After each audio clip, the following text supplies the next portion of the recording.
कई लोग महादेव के उपासक रहे, पर आजकल पता नहीं क्या हुआ, कथाएं सुन के या किसी भाव से अब उनके जीवन में कृष्ण भक्ति आ गई। तो उनको ऐसा लगता है कि हमने अपने इष्ट के प्रति द्रोह किया कि पहले महादेव की पूजा की, अब हम ठाकुर जी के प्रति आ गए। पंच देवों के नाम सुन लीजिए, गणेश जी, और गणेश जी के जितने भी स्वरूप हैं वो, महादेव और महादेव के जितने भी रुद्र स्वरूप हैं वो, उनमें हनुमान जी भी आते हैं। सूर्य और सूर्य के जितने भी प्रकार हैं वे, वैष्णो देवी, योग माया और उनके जितने भी स्वरूप हैं वो, और नारायण। इन पंच के अलावा जो भी हैं वो सब देव स्वरूप हैं। उनको आप वंदन कर सकते हो, उनको आप प्रणाम कर सकते हो, पर अपने इष्ट स्वरूप में विराजमान चित्त में नहीं कर सकते। अब आप इंद्र की पूजा करते हैं, वरुण की पूजा करते हैं, आप सूर्य की पूजा, चंद्रमा की पूजा करते हैं, आप अन्य अन्य पूजा सबकी कर सकते हैं, पर चित्त में इष्ट एक ही होने चाहिए और वो इष्ट निर्धारित होने चाहिए, उन पर पूर्ण विश्वास होना चाहिए। यदि आप हर महीने अपने इष्ट बदलते रहते हैं तो कहीं ना कहीं उसका दोष आएगा जीवन में। अब रही बात इन पांचों की, तो इन पांचों का वंदन समान माना जाता है। अब आप महादेव के उपासक हैं, आप नारायण के उपासक हैं, आप सूर्य के उपासक हैं, आप गणपति के उपासक हैं, आप देवी के, तो इसमें कोई दोष नहीं है। आप महादेव की जगह कभी ठाकुर जी को अगर वंदन कर लेंगे तो महादेव नाराज नहीं होंगे बल्कि प्रसन्न होंगे। शिव द्रोही मम दास कहावा, सो नर सपने हूं मोहे न पावा। प्रभु श्री राम कहते हैं कोई शिव से द्रोह करता है और मेरी पूजा करता है, वो स्वप्न में भी मेरा दर्शन नहीं कर पाएगा, लेकिन शिव से भी उतनी प्रीति करता है, मुझसे भी उतनी प्रीति करता है, निश्चित है मैं उससे सदा प्रसन्न रहता हूं। इसलिए कई बार शंकर जी की आराधना करने वालों को वृंदावन कृष्ण प्रिय लगने लग जाते हैं। ये तो शंकर जी का वरदान है, महादेव प्रसन्न होते हैं तब वृंदावन की भक्ति प्रदान करते हैं, इसलिए उसमें दोष बुद्धि मत रखो। देवी जब आपकी सेवा पूजा से अत्यंत प्रसन्न हो जाती हैं, अत्यंत आनंदित हो जाती हैं, तो वृंदावन रस रीति है, वृंदावन भक्ति नहीं है, रस रीति है, वो रस है, और उस रस की प्राप्ति ये देवता ही करवाते हैं, देवी ही करवाती हैं। ये प्रसन्न हो जाते हैं तो वृंदावन की ओर मोड़ देते हैं आपको। पर इन पंच के अलावा जो अन्य देवी देवता हैं उनके प्रति आपको निष्ठा रखनी चाहिए, श्रद्धा रखनी चाहिए, पर इष्ट रूप में तो इन पंच को ही स्वीकार। और इन पंच के जो रूप हैं, जैसे नारायण है, अब नारायण के 24 अवतार, महादेव है तो महादेव के जितने स्वरूप, गणपति के जितने प्रकार हैं, देवी के जितने स्वरूप हैं, और सूर्य के जितने प्रकार, जैसे सूर्य के प्रकार चंद्रमा भी है, सूर्य के प्रकार तारामंडल भी हैं, सबको वंदन। ब्रजवासी क्या कर रहे हैं? इंद्र की पूजा करते हैं। इंद्र देवता हैं, मतलब सीधी बात अगर स्पष्ट रूप से कहें तो आप प्रधानमंत्री को पूछते नहीं है, उसके पीए के आगे पीछे घूमते रहते हैं, भैया अरे आप तो बड़े बढ़िया हैं, आप तो बड़े श्रेष्ठ हैं, आप तो ऐसे हैं। अरे भाई सीधे प्रधानमंत्री से जब आपका संपर्क है तो उन्हीं से बात करो, उनके नीचे कार्यकर्ताओं से आपको इतनी लगने की क्या आवश्यकता है। ठीक वैसे ही ये तो कार्यकर्ता गण है, कार्यकर्ता गणों को तो केवल प्रणाम करना चाहिए, उनको तो केवल वंदन करना चाहिए, अपना संपर्क तो प्रधान से होना चाहिए। ब्रजवासी इंद्र की पूजा करते हैं, ठाकुर जी बोले मैं मिल गो फिर भी इंद्र की पूजा करें, लेकिन ये मुंह को जय जय माने भी तो ना है, तो कहा करूं। ठाकुर जी कहते हैं मैं भगवान हूं, मेरी पूजा करो। ब्रजवासी कहें लाला दोबारा बोलियो कौन है? बोले भगवान हूं। बोले मोह दोनों आवे ना, तू भगवान है? तब ठाकुर जी बोले मुझे तो पूजेंगे नहीं, तो मेरा ही सब्स्टिट्यूट है, मेरा ही स्वरूप है गिरिराज जी, उनकी पूजा करवाता हूं। तब ठाकुर जी ब्रजवासियों को लेकर के गिरिराज जी गए और श्री गिरिराज बाबा के पूजन करवाया, परिक्रमा करवाई, अर्चना करवाई, 56 भोग लगवाए, और स्वयं ही एक और रूप धारण करके, चतुर्भुज रूप धारण करके श्री गिरिराज जी पर प्रकट हो गए। बोलो गोवर्धन नाथ की। 4 भुजा वाले गिरिराज जी जैसे प्रकट भये, ब्रजवासी बोले अरे लाला देवता आ गयो, देवता प्रकट है गयो, देवता प्रकट है गयो। ठाकुर जी बोले प्रणाम करो, वंदन करो, पूजा करो। सब ब्रजवासियों ने जाके पूजा करी।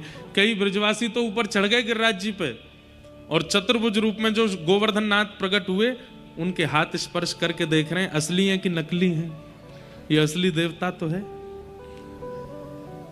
मधुमंगल श्रीदामा ठाकुर जी के पास आए और ठाकुर जी से आके बोले लाला जी गिरिराज बाबा बिल्कुल तेरे जैसे ही लगे देखवे में, तेरो नेक और अधिक श्रृंगार कर देंगे, बढ़िया वारो मुकुट पहना देंगे, नेक विशेष श्रृंगार कर देंगे तो ऐसा लगेगा तू ही गिरिराज बाबा है का। तेरी और गिरिराज बाबा की शक्ल बड़ी मिले। ठाकुर जी तो प्रकट हो गए एक और रूप में। ठाकुर जी बोले अरे तुम ना जानो, मैं अपनी गैया चरावे आऊं यहाँ पे, और जा गैया को दूध मैं पीऊं, वही गैया को दूध ये गिरिराज बाबा पीवे। एक ही गैया के दूध पीवे के बजे थे हम दोनों उनको चेहरा मिले। श्री दामा बोलो लाला गैया को दूध पीवे तो चेहरा कैसे मिल गो? चौ तेरी मैया के तू और तेरी बहन दोनों ने दूध पियो, दोनों उनको चेहरा मिले कि ना मिले? सीधा बोलो हाँ लाला चेहरा तो मिले हम दोनों उनको। बोले जैसी तेरी बहन लगे वैसे ही तू लगे, क्योंकि एक ही मैया को दूध पियो, यही मारे एक ही गैया को दूध पियो, यहाँ हमारे हमारो चेहरा मिले। इतने में मधुमंगल बोलो लाला एक बात और बता। बोले कहा गैया को दूध तो बछड़ा भी पीवे, हमारो चेहरा बछड़ा ते काई को ना मिले, तो बछड़ा और हम अलग अलग काई कुएं। ये बात हम क्यों सुना रहे हैं आपको पता है? ब्रजवासी भोले कितने हैं, ब्रजवासी सीधे कितने हैं। ठाकुर जी की प्राप्ति में ज्ञान आवश्यक है, ठाकुर जी की प्राप्ति में भक्ति आवश्यक है, वैराग्य आवश्यक है, योग आवश्यक है, पर इन सबसे भी अधिक सहजता आवश्यक है, सरलता आवश्यक है। व्यक्ति क्या करता है? ज्ञान चुन लेता है पर सहज नहीं बन पाता, भक्ति चुन लेता है पर सहज नहीं बन पाता, योग चुन लेता है पर सहज नहीं बन पाता। आप कभी भी अत्यंत ज्ञानी व्यक्ति से मिलो, अपने ज्ञान का अभिमान लिए बैठा है। आप तपस्वी व्यक्ति से मिलो, तपस्या का अभिमान लिए बैठा है। आप योगी व्यक्ति से मिलो, वो योग का अभिमान लिए बैठा है। इसीलिए भगवत प्राप्ति नहीं हो पाती।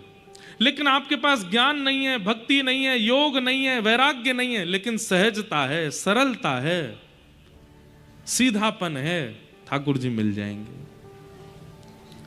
सीधी बात, घर आए मेहमान को सब्जियां परोस दी, घर आए मेहमान को दाल परोस दी, घर आए मेहमान को मिष्ठान दे दिया, लेकिन रोटी नहीं परोसी, पेट कैसे भरेगा उसका?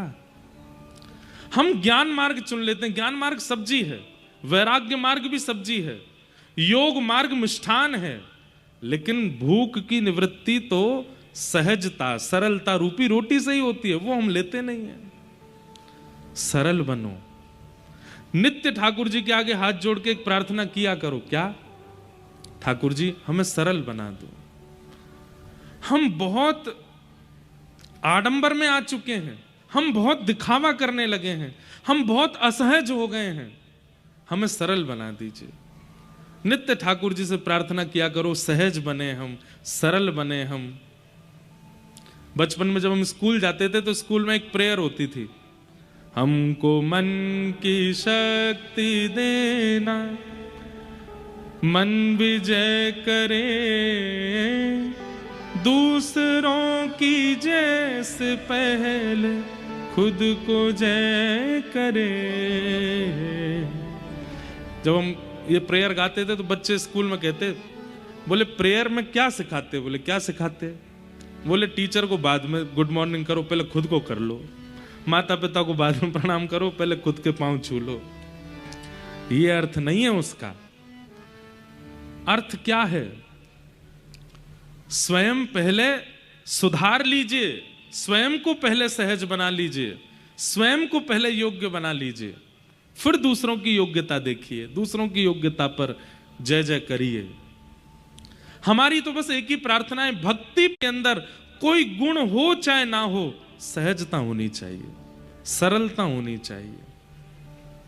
हमने जब दीक्षा देना प्रारंभ किया तो 5 अपने नियम बताए शिष्यों को करने के लिए, और उसमें सबसे पहला नियम क्या था? अगर मुझे पता चला कि मेरे द्वारा दीक्षित शिष्यों ने किसी अन्य आचार्य का अपराध या अपमान या गलत शब्द, गलत भावना रखी है, उसी दिन हम अपने शिष्य का त्याग कर देंगे।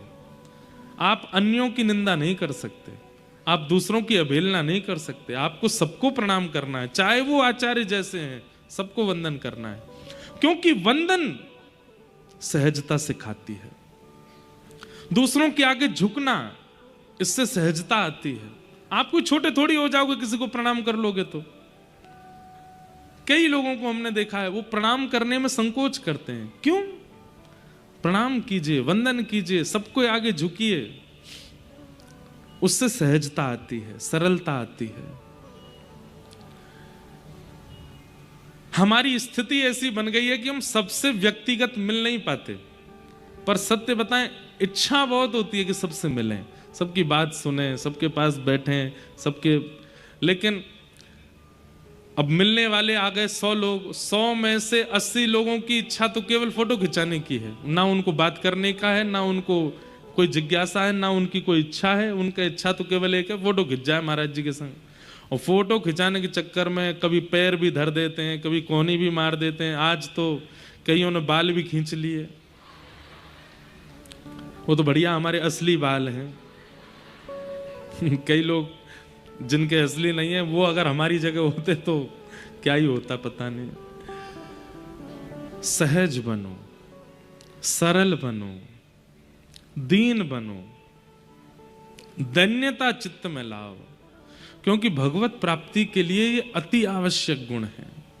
हां, आपकी इच्छा अगर भगवत प्राप्ति की नहीं है, आप बस अपना जीवन आनंद से जीना चाहते हो, ठाकुर जी मिले नहीं मिले इसकी कोई चिंता नहीं है, तो आप चाहे जैसे रहो, ज्ञान मार्ग में रहो, भक्ति मार्ग में रहो, वैराग्य मार्ग में रहो, बिल्कुल सहज मत रहो, असहज रहो, सब चीजों में श्रेष्ठ प्राप्त हो जाओ, अत्यंत ज्ञानी हो जाओ, अत्यंत योगी हो जाओ।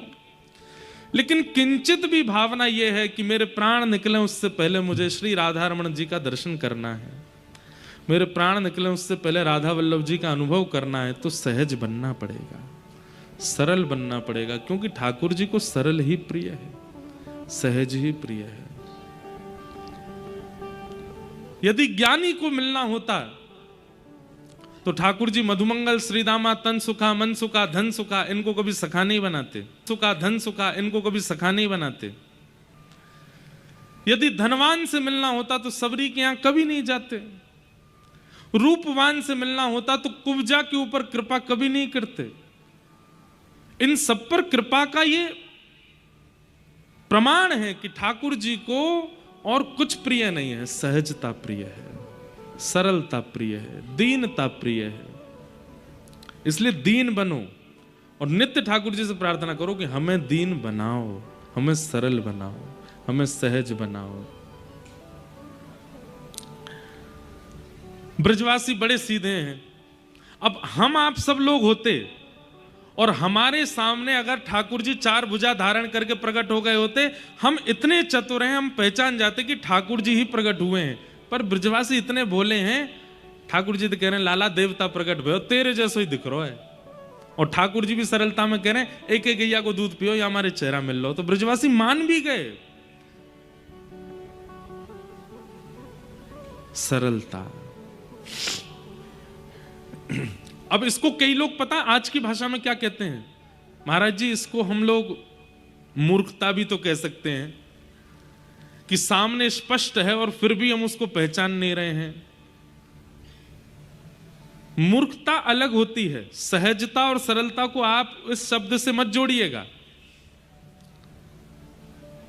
कबीरदास, उनकी पत्नी का नाम संभवतः जिझाई नाम था उनकी पत्नी का। कबीरदास सूर्य के प्रकाश में बैठे बैठे अपनी पत्नी से कह रहे हैं अरे सुनो। पत्नी बोली क्या? मुझे सुई में धागा डालना है, दिख नहीं रहा है, थोड़ा दिया लेके आना। दोपहर में 12 बजे सूर्य निकला है, धूप में बैठे हैं और अपनी पत्नी से कह रहे हैं दिया लेके आना, क्योंकि दिए के प्रकाश में देखूंगा कि सुई में धागा कैसे जाए। अरे इतना बड़ा प्रकाश है फिर भी तुम दिया मांग रहे हो। लेकिन आश्चर्य की बात, उन्होंने दिया मांगा और पत्नी दिया ले भी आई। क्यों? सरल है, सहज है, अपने पति की बात पर इतना भरोसा और इतना विश्वास है। कबीरदास किसी को दिखा रहे थे कि देखो मेरी पत्नी कैसी, सूर्य का प्रकाश है, मैं दिया मांगूंगा ले आएगी, पूछेगी नहीं कि दिया क्यों चाहिए। ऐसी सरलता सहजता हम में नहीं। हमारा दिमाग इतना चतुर बन चुका है कि हम ठाकुर जी प्रकट हो भी गए तो उनका भी रियलिटी चेक कर लेंगे एक बार, ये हैं भी कि नहीं। हम इतने खतरनाक चतुर बन चुके हैं। चतुर शिरोमणि है, चतुर भी नहीं है, इसलिए ठाकुर जी मिल नहीं रहे हमको। सहज बनो, सरल बनो। और एक और बात सुनो, हम आपको व्यास मंच से बोल रहे हैं, हमारी जिम्मेवारी बन जाती है इसलिए बोल रहे हैं। अगर कोई आप इस बात को सुनकर के अपने बगल वाले से कहे भैया बात सुन लो लेकिन सहज बनना नहीं, सरलता का जमाना नहीं है, संसार बहुत खतरनाक है, यहां चतुर बन के रहना ही पड़ेगा। हमारी बात मान करके अगर आपने सहजता और सरलता अपने जीवन में ला दी तो संसार की चतुराई से आपको अपने आप बचाने की आवश्यकता नहीं, ठाकुर जी बचाएंगे आपको। एक स्वाभाविक बात है, मां को पता है मेरे दो बेटे, एक विद्वान है, एक जानकार है, चतुर है, और एक बहुत सीधा है। तो मां जब भी घर से बाहर जाएगी पढ़े लिखे को नहीं लेके जाती, चतुर को छोड़ जाती है, बोले ये अपने आप ध्यान खुद रख लेगा, ये जो है ये बहुत सीधा है, इसको मुझे संगे ही लेके जाना पड़ेगा। ऐसे ही पिता मां है, उन्हें जब संसार में व्यक्ति दिखता है कि खूब चतुर है, खूब बुद्धि लगा लेता है, सब जगह से बचना निकलना जानता है, ठाकुर जी कहते हैं ये जी लेगा, अपनी जिंदगी अपने आप कर लेगा निर्माण। लेकिन जब ठाकुर जी को पता चलता है अत्यंत सरल है, अत्यंत सहज है, इसको कोई भी पागल बना जाता है, इसके सामने कोई कुछ भी बोल जाता है, तो ठाकुर जी फिर उसका ध्यान रखते हैं, भाई इसका ध्यान तो मुझे रखना पड़ेगा। सरल बन के तो देखिए एक बार, उद्देश्य उसके पीछे ये रखना कि ठाकुर जी को सरलता प्रिय, इसलिए मुझे सरल बनना है, सहज बनना है। फिर देखिए संसार चतुराई प्रकट करेगा पर ठाकुर जी आपको बचा लेंगे, ठाकुर जी आपकी रक्षा कर लेंगे। सरल बनो। ब्रजवासियों में सरलता है, सहजता है। अभी तो आगे देखना कैसी सरलता। जैसे इंद्र को पता चला कि मेरी पूजा बंद कर दी ब्रजवासियों ने, सांबर तक मेघमालाओं को आज्ञा कर दी, जाके ब्रजमंडल पर इतनी वर्षा करो कि पूरा ब्रजमंडल डूब जाए। गड़गड़ करके बादलों ने गरजना शुरू किया, काली काली मेघमालाएं गोवर्धन के ऊपर जैसे ही आई, ब्रजवासी सब बोले लाला जे तो हमें लगे इंद्र नाराज है गो और हमने यहाँ की पूजा बंद कर दी, अब जे हमें जीवित ना छोड़ेगो। ठाकुर जी बोले जिनकी शरण में आए हो गिरिराज बाबा से प्रार्थना करो, ये रक्षा करेंगे। ताबड़तोड़ मूसलाधार बारिश प्रारंभ हुई, सब ब्रजवासी हाथ जोड़ के गिरिराज बाबा से प्रार्थना कर रहे हैं। नेत्र बंद करके प्रार्थना की और जैसे ही नेत्र खोल करके देखा तो क्या पाया, 7 कोस 21 किलोमीटर लंबे चौड़े गिरिराज पर्वत को 7 बरस के ठाकुर जी ने अपनी बाम हस्त की कन्नी उंगली के नख पर धारण कर लिया है। मानो एक 21 किलोमीटर लंबी चौड़ी छतरी प्रकट हो गई है और ब्रजवासियों को आह्वान कर रहे हैं ठाकुर जी आ जाओ, सब यहीं आगे खड़े हो जाओ। नख पे धार लियो गिरिराज नाम, गिरधारी पायो है।